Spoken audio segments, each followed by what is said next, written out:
ходе обсуждения бюджета на 2021 год в парламенте Нидерландов были рассмотрены вопросы концентрационных лагерей и трудовой эксплуатации уйгуров.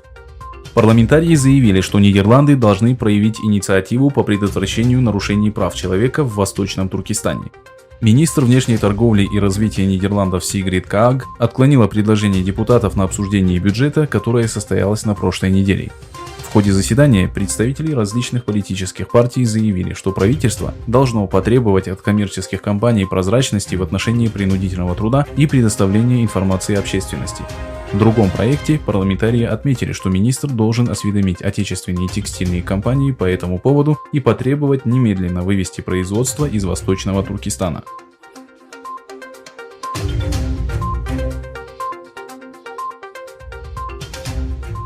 Сенатор США Марша Блэкберн подверглась домогательству со стороны главы китайского издания в Брюсселе. 3 декабря Блэкберн заявила, что Китай совершает геноцид в уйгурском регионе.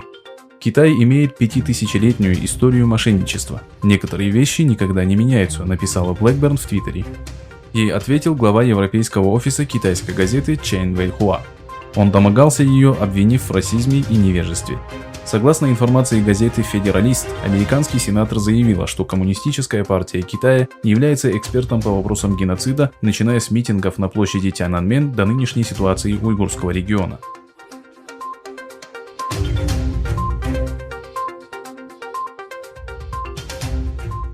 Пентагон сообщил в четверг, что США вносят в черный список 4 китайские компании, связанные с военными. Согласно размещенному ведомством сообщению, в список вошли производитель полупроводников СМИК, шельфовая нефтегазовая корпорация KNOC, China Construction Technology Co. Ltd. И China International Engineering Consulting Corporation. Пентагон готов противодействовать стратегии Китая по развитию военно-гражданского сектора, направленного на поддержку целей модернизации Народно-освободительной армии Китая путем обеспечения доступа к передовым технологиям. Это делается даже теми китайскими компаниями, университетами и с помощью исследовательских программ, которые кажутся гражданскими, говорится в тексте.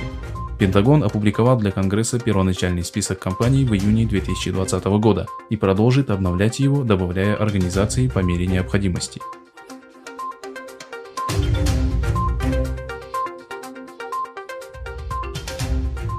По данным немецкого информационного агентства, правительство Германии не одобрило сделку компании Alsina, дочерней компании China Aerospace Science and Industry, по покупке акций компании IMST GmbH. Предприятие, расположенное в Камп-Линдфорте, Северной Рейн-Вестфалия, специализируется на разработке спутников, радаров, а также 5G-технологий. Компания является поставщиком компонентов для орбитальных спутников TerraSAR-X, которые предоставляют высокоточные данные для систем вооружения. Министерство обороны Германии потратило на закуп данной технологии несколько сотен миллионов евро.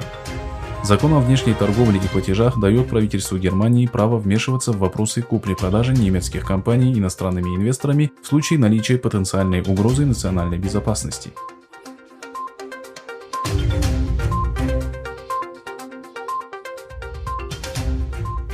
Президент США Дональд Трамп распорядился вывести большую часть американского контингента из Сомали в начале 2021 года.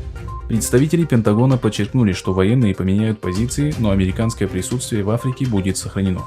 Военные планируют продолжить активные действия по противостоянию терроризму в регионе, сохраняя при этом стратегическое преимущество в соревновании великих держав. Часть выведенных из Сомали войск будет размещена на территории соседних государств, что позволит совершать США трансграничные операции. Как отмечает Associated Press, пока в Сомали находится около 700 военнослужащих США.